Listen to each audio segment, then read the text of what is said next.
10 জন লাঠি নিয়ে দাঁড়ায়।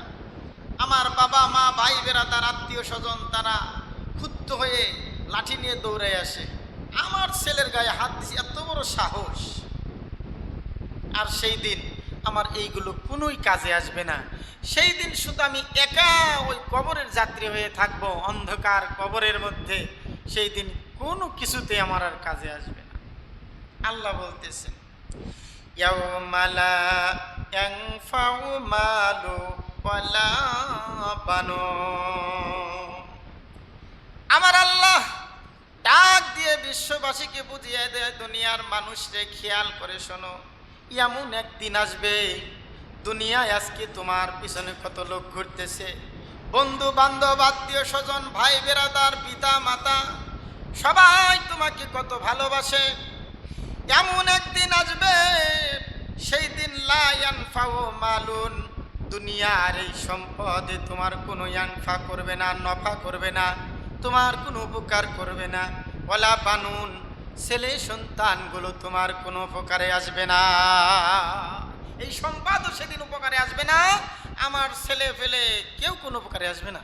আল্লাহ নিজেই বলতেছেন, লা ইয়ানফাউ, কোনো উপকারে আসবে না, মালুন মাল, ওয়ালা বানুন ছেলে সন্তান, এগুলো কোনোই উপকারে আসবে না। কবরে যখন মানুষ চলে যায়, একটা মানুষ যখন ইন্তেকাল করে, 3টা জিনিস এই মানুষের ইত্তেবা করে। 1 নাম্বার হলো তার আত্মীয় স্বজন, 2 নাম্বার হলো তার মাল, 3 নাম্বার হলো তার আমল। একটা জিনিস কবরের ভিতরে আমার সঙ্গী হয়ে যাবে, সেটা হলো আমার আমল। আমার ছেলে সন্তান ভাই বেরাদার কবরস্থ করে কেউ আমার কবরের পাশে শুয়ে থাকবে না, সবাই চলে আসবে। বাড়িতে আসার পর আমার মাল ধন দৌলত সব কিছু আমার আর থাকবে না। এর ওয়ারিশান যারা তাদের হয়ে যাবে। কোন ব্যাংকে কত টাকা আছে, কোথায় কত টাকা আমার বাবা জমা রেখে গেছে, কার কাছে কত টাকা পাবে, মাঠে কত খানিকটা জমিন আছে, ভাই বোন আত্মীয় স্বজন তারা ভাগযোগ করতে থাকবে, ভাগ বাটোয়ারা করতে থাকবে, আমার আর কোনো কাজে আসবে না। এই জন্যে আল্লাহ বলতেছেন, ইয়াউমা লা ইয়ানফাউ মালুন ওয়ালা বানুন, তোমার ধন সম্পদ এবং তোমার ছেলে সন্তান কোনোই কাজে আসবে না হাসরের ময়দানে। জোরে বলেন সুবহানাল্লাহ। কবরের মাঝে ধনী গরিব বাদশা ফকির তাজা যা কেনা হয় সব সমান, সবার জন্যই 3.5 হাত মাটি, সবার জন্যই আমল নামার হিসাব। কবরের মাঝে কারো কোনো ধন দৌলতের কাজে আসবে না। আজকে আমরা ধনী যারা আছি, আমরা অনেকেই বলে থাকি, আরে ধন দৌলত কামাই করার কারণে ধন দৌলতের হিসাব নিকাশ করতে গিয়ে আমি নামাজের সময় পাই না। ধনী ব্যক্তি যদি ওজর আপত্তি করে হাসরের ময়দানে, বলে আল্লাহ ধন দৌলতের হিসাব নিকাশ করতে গিয়ে আমি সময় মতো ঠিক মতো নামাজ আদায় করতে পারি নাই। আল্লাহ পাক সঙ্গে সঙ্গে আল্লাহর পয়গম্বর ইব্রাহিম খলিলুল্লাহকে সামনে দাঁড় করিয়ে দিবে। ইব্রাহিম খলিলুল্লাহর প্রচুর সম্পদ ছিল, ধন সম্পদ ছিল। আল্লাহর পয়গম্বর ইব্রাহিম খলিলুল্লাহ, ওনার যে বকরির পাল ছিল, কিতাবের মধ্যে লেখে এই বকরির পালকে পাহারা দেওয়ার জন্য 400 আরবি কুকুর লাগতো। আরবি শিক্ষিত কুকুর, এক একটা কুকুর প্রায় 1000-এর উপরে বকরির পাল তারা পাহারা দিয়ে রাখত। 400 কুকুর লাগতো শুধু এই ধন সম্পদ পাহারা দিতে গিয়ে। আল্লাহর পয়গম্বর ইব্রাহিম খলিলুল্লাহ এত বড় ধনী হওয়া সত্ত্বেও আমার মাওলাকে কখনোই ভুলেন নাই। হাসরের ময়দানে আল্লাহ ডাক দিয়া বলবে, কত সম্পদ তোকে দিয়েছি আমি, তোর চাইতে আমার নবী ইব্রাহিম খলিলুল্লাহর সম্পদ বেশি, তারপর আমাকে ভুলে নাই, তুই কয় টাকার হিসাব করেছিস? হাসরের ময়দানে দাঁড় করিয়ে দিবে। এই ধন সম্পদ আল্লাহর পয়গম্বর ইব্রাহিম খলিলুল্লাহকে আল্লাহর স্মরণ থেকে গাফেল করতে পারে নাই। ফেরেশতারা একদিন ডাক দিয়া বলে, পরওয়ারদিগার, তোমার নবী ইব্রাহিম খলিলুল্লাহ উপাধি পেয়েছে, আল্লাহ এত ধন সম্পদ তাকে তুমি দিয়েছো, শুকরিয়া আদায় করে, আল্লাহ গো এত সম্পদ তাকে তুমি দিয়েছো, এই সম্পদের লোভ কি তার মধ্যে নাই? আমার আল্লাহ ডাক দেয়া বলে, না রে ফেরেশতারা শোন, আমার ইব্রাহিমের দিলের ভিতরে এই সম্পদের বিন্দু পরিমাণ মহব্বত আমার ইব্রাহিমের দিলে নাই। বলে ঠিক আছে, তাহলে পরীক্ষা করে দেখি। বলে ঠিক আছে। ফেরেশতা মানব রূপ ধারণ করে আল্লাহর পয়গম্বর ইব্রাহিম খলিলুল্লাহর বাড়ির পাশে গিয়ে বসে জোরে জোরে পড়তেছে, সুবহানাজিল মুলকি ওয়াল মালাকুতি সুবহানাজিল জাতি ওয়াল আজমাতি ওয়াল হাইবাতি ওয়াল কুদরাতি ওয়াল কিবরিয়া ওয়াল জাবারুতি। আমরা যে তারাবির পরে দোয়াটা পড়ে থাকি, ফেরেশতা বসে বসে এই দোয়া পড়তেছে। আল্লাহর পয়গম্বর ইব্রাহিম আলাইহিস সালাতু ওয়াস সালামের এই শব্দগুলো কান স্পর্শ করলে উনি দৌড়িয়ে বের হয়ে গেছেন। গিয়ে দেখে একজন মিসকিন আল্লাহ পাকের এই প্রশংসা করতেছে, গিয়ে হাজির। তখন ওই মিসকিন বন্ধ হয়ে গেছে, আর পড়ে না। আল্লাহর পয়গম্বর ইব্রাহিম খলিলুল্লাহ ডাক দিয়ে বলে, আরে পথিক, আল্লাহর প্রশংসা তুমি করতেছিলে, আমি ঘরের ভিতরে ছিলাম, এত মজা আমার দিলের মধ্যে পেয়েছি, আমি দৌড়িয়ে বের হয়ে এসেছি। আমার আল্লাহর গুণগান তোমার মুখে শুনতে এত মধুর লাগতেছিল, আর একবার বলো না। মানবরূপী ফেরেশতা বলে, না আর আমি বলবো না। বলে, না তুমি আর একবার বলো। বলে, না এখন আর আমার সময় নাই, বলার মতো অভ্যস্ত আমি আর নই, আমি বলতেই পারবো না।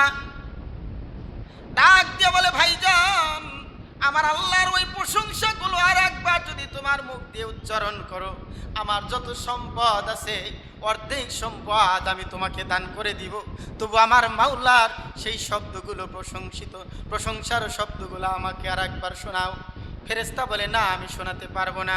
বলে, ঠিক আছে, যত সম্পদ আমার আছে সব কিছু আমি তোমাকে দিয়ে দিব, আর একবার ওই বাক্যগুলো তুমি আমি ইব্রাহিমকে শুনিয়ে দাও। আমার যত সম্পদ আছে আমি ইব্রাহিম খলিলুল্লাহর সব তোমাকে দিয়ে দেব, আর একবার তুমি আল্লাহর প্রশংসা আমাকে শোনাও। মানবরূপী ফেরেশতা বুঝতে পারলেন, হ্যাঁ, ধন সম্পদ আল্লাহর পয়গম্বর ইব্রাহিমকে গ্রাস করতে পারে নাই, অদৃশ্য হয়ে গেলেন। আল্লাহর পয়গম্বর ইব্রাহিম আলাইহিস সালাতু ওয়াস সালাম ওই কথাগুলো শোনার জন্য পাগল হয়ে গেল। বন্ধুরা আমার, আল্লাহ পাক বলেন, আল মাল ওয়াল বানুনা জিনাতুল হায়াতিদ দুনিয়া, ধন সম্পদ দুনিয়ার জিনাতের জন্য, হায়াতে জিন্দেগির সৌন্দর্যের জন্য, আর কিছুই নয়। সেই দিন বলবে, তুমি ধনী ছিলা বলতেছো, ধন সম্পদ সামলাইতে গিয়ে আমি আল্লাহকে ডাকার সুযোগ পাও নাই। আমার ইব্রাহিম খলিলুল্লাহ একবার আমার নাম শোনার জন্য তাম ধন সম্পদ আমি আল্লাহ রাস্তায় বিলিয়ে দিতে পারে। চিৎকার মেরে বলেন সুবহানাল্লাহ। আমরা যারা গরিব আছি, এবার গরিবরা হাসরের ময়দানে বলবে, আল্লাহ আমি গরিব ছিলাম, আমি অনেক কষ্ট করেছি, সময় মতো নামাজ পড়তে পারি নাই, তোমার হুকুম আমি ঠিক মতো আদায় করতে পারি নাই, সংসারের চিন্তায় ছিলাম, ছেলে সন্তানের চিন্তায় ছিলাম, বিভিন্ন চিন্তায় আমি ছিলাম। বন্ধুরে আমার, এর মাঝেও আমার আল্লাহকে স্মরণ করা যায়। সঙ্গে সঙ্গে আল্লাহ পাক নবী মুহাম্মদুর রাসূলুল্লাহ সাল্লাল্লাহু আলাইহি ওয়াসাল্লামকে সামনে দাঁড় করিয়ে দিবেন। ও দুনিয়ার মানুষ, তোমরা কি চেনো? বলে, ইনি নবী মুহাম্মদুর রাসূলুল্লাহ সাল্লাল্লাহু আলাইহি ওয়াসাল্লাম। তুমি বলতেছো তুমি গরিব ছিলে, আমি আল্লাহকে স্মরণ করতে পারো নাই, আমার নবীর চাইতেও কি তুমি গরিব ছিলে? 3 দিন পর্যন্ত ঘরে চুলায় আগুন জ্বলেনি, না খেয়ে পেটে পাথর বেঁধে তারপরও যুদ্ধের ময়দানে জিহাদ করেছে। গভীর রাত পর্যন্ত ক্ষুধার্ত নবী আল্লাহর দরবারে দাঁড়িয়ে নফল নামাজ আদায় করেছে, পাটা ফুলে গেছে। আমার আল্লাহ পাক ডাক দিয়ে বলে, হে আমার নবী, আমি তো তোমাকে বলি না সারা রাত এরকম কষ্ট করতে।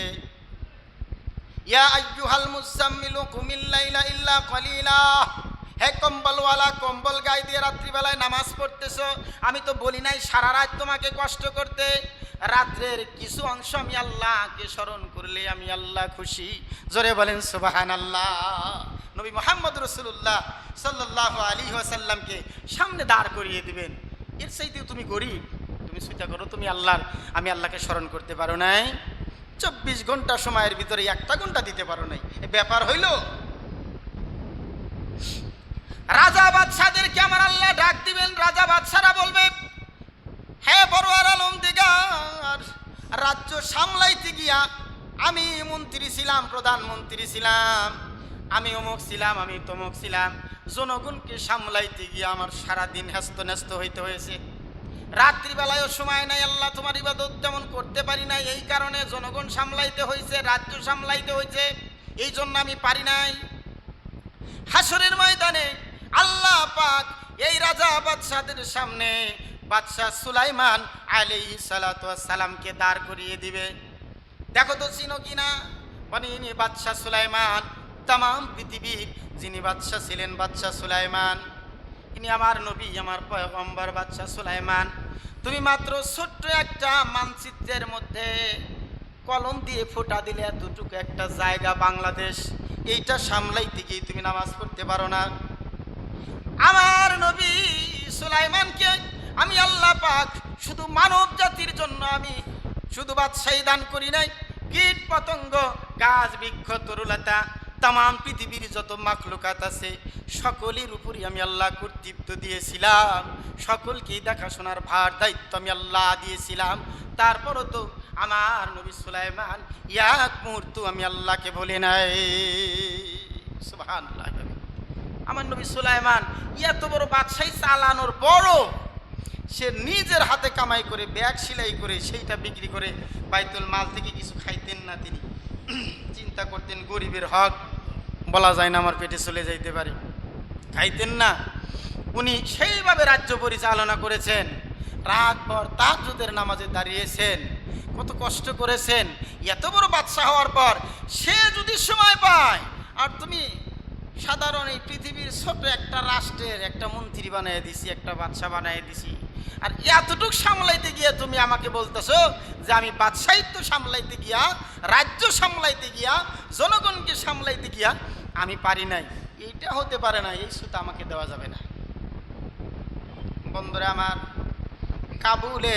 কাবুল দেশের বেগম, উনি বিরাট বড় একজন ক্ষমতাবান এই মহিলাটা, হঠাৎ করে একদিন ওনার স্বামী দৌড়ে এসে বলতেছে, বেগম আমাদের রাজ্যে তো মারামারি লেগে গেছে, যুদ্ধ লেগে গেছে, পার্শ্ববর্তী রাষ্ট্রের সাথে যুদ্ধ লেগে গেছে, বেগম আমার কলিজার টুকরা সন্তানকে, তোমার সন্তানকে আমি যুদ্ধের ময়দানে পাঠিয়ে দিয়েছি। মা বলে আলহামদুলিল্লাহ, যুদ্ধের ময়দানে গিয়ে দেশ রক্ষার জন্য দেশপ্রেম নিয়ে শহীদ হবে নাকি গাজী হয়ে ফিরে আসবে এই চিন্তা মায়ের নাই। মা বলে আলহামদুলিল্লাহ, রাজ্য চালায় তিনি। হঠাৎ করে আবার পরের দিন স্বামী দৌড়িয়ে এসে বলতেছে, বেগম গুরুতর অসুবিধা হয়ে গেছে। বলে কি? আমি গোয়েন্দা বিভাগ থেকে রিপোর্ট নিয়ে এসেছি, আমার ছেলে এবং সৈন্য সহায়তা করেছে। কি করেছে তারা?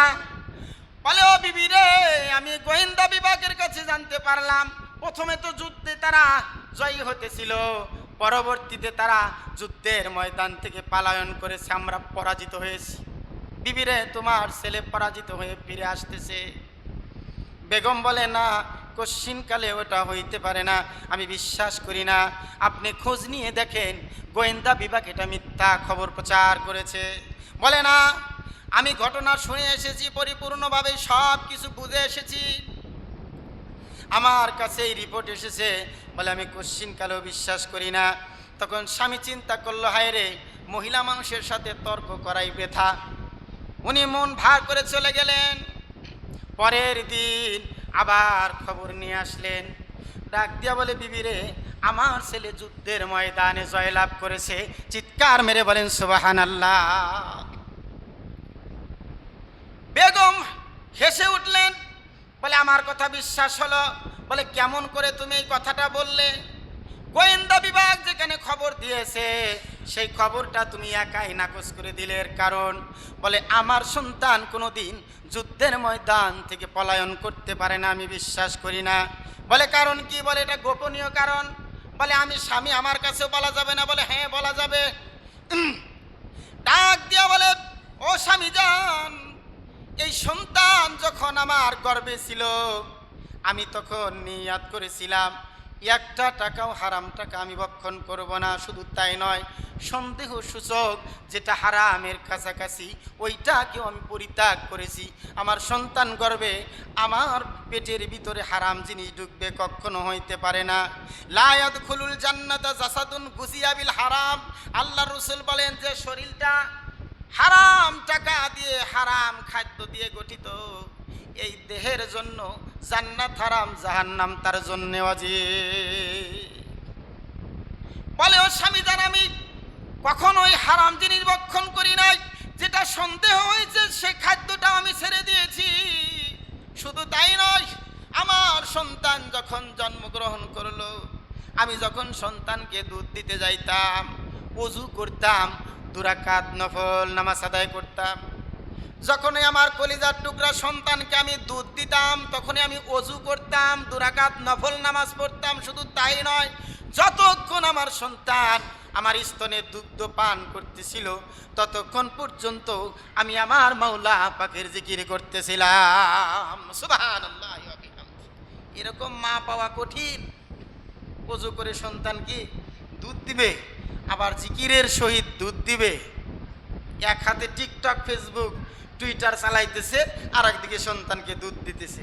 আবার রাইকে মাঝে মধ্যে দেখা যাইতেছে যে বুকের দুধ বাদ দিয়ে ফিটার খাওয়াইতেছে।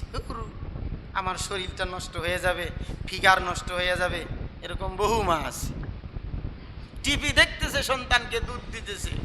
ছক্কা মার্কা গানের অনুষ্ঠান দেখতেছে, ডিজি গান দেখতেছে, সন্তানকে দুধ দিতেছে। সন্তান পেটে, আপনি নিজেকে কন্ট্রোল করুন, আপনি ভালো ভালো কাজ করার চেষ্টা করুন, তাহাজ্জুদ নামাজ পড়ুন, জিকির আজগার করুন, আল্লাহর ইবাদত করেন। দেখেন এই সন্তান আপনার গর্ভ থেকে যখন বের হবে আল্লাহর ওলি হয়ে বের হবে। সুবহানাল্লাহ, আল্লাহর ওলি হয়ে বের হবে। বন্ধুরে আমার, আমি এই জন্যে বিশ্বাস করেছি আমার সন্তান কোনোদিন যুদ্ধের ময়দান থেকে পলায়ন করতে পারে না।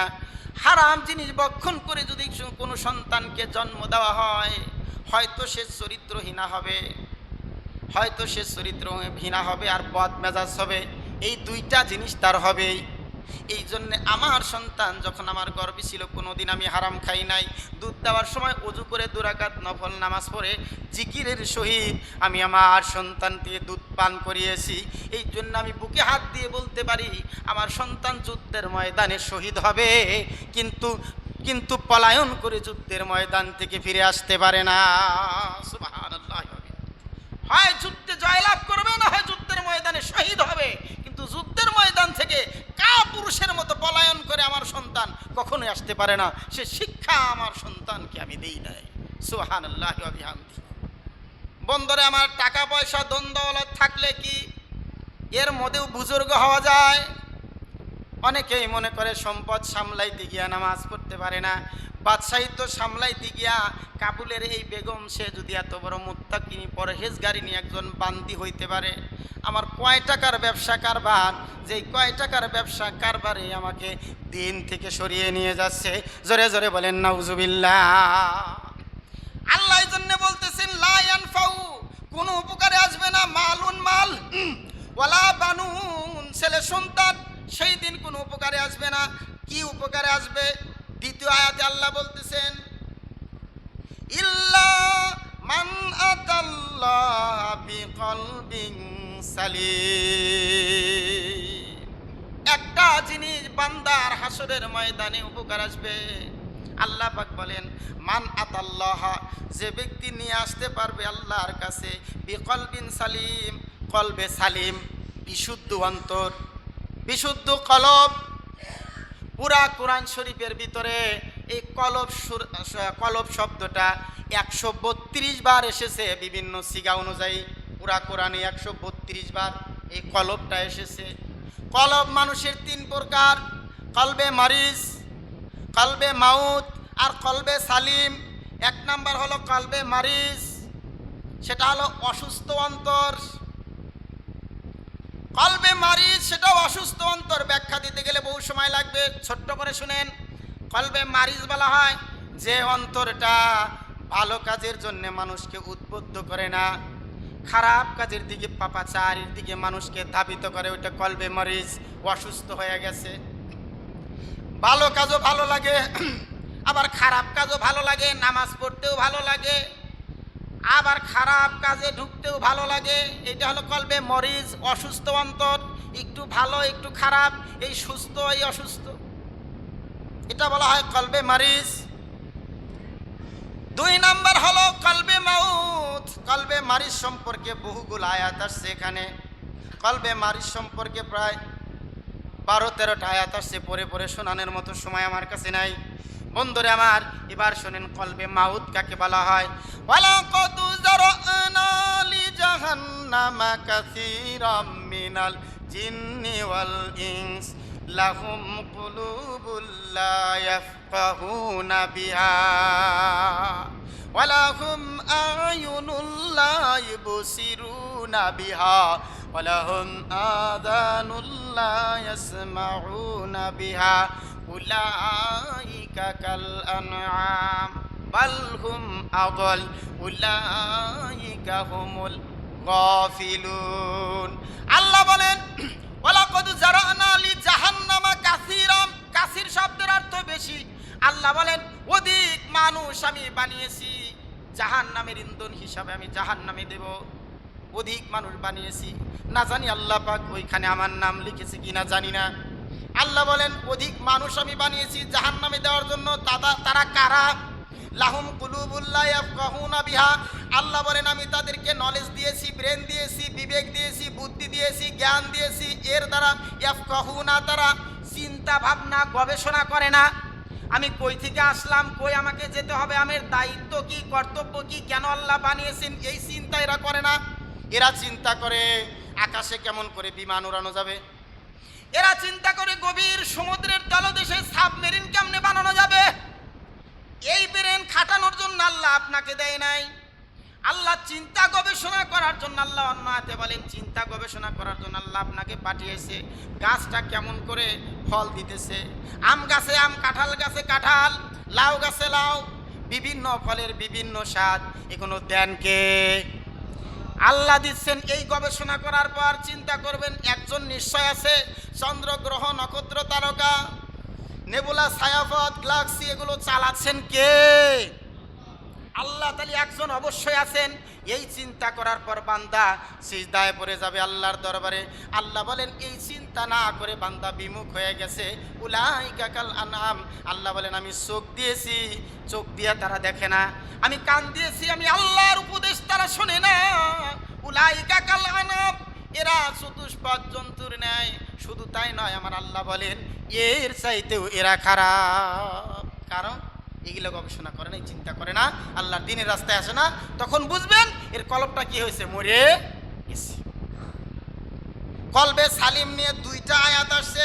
1 নম্বর হলো শুআরার 88 নম্বর আয়াত, আনফালের 2 নম্বর আয়াত।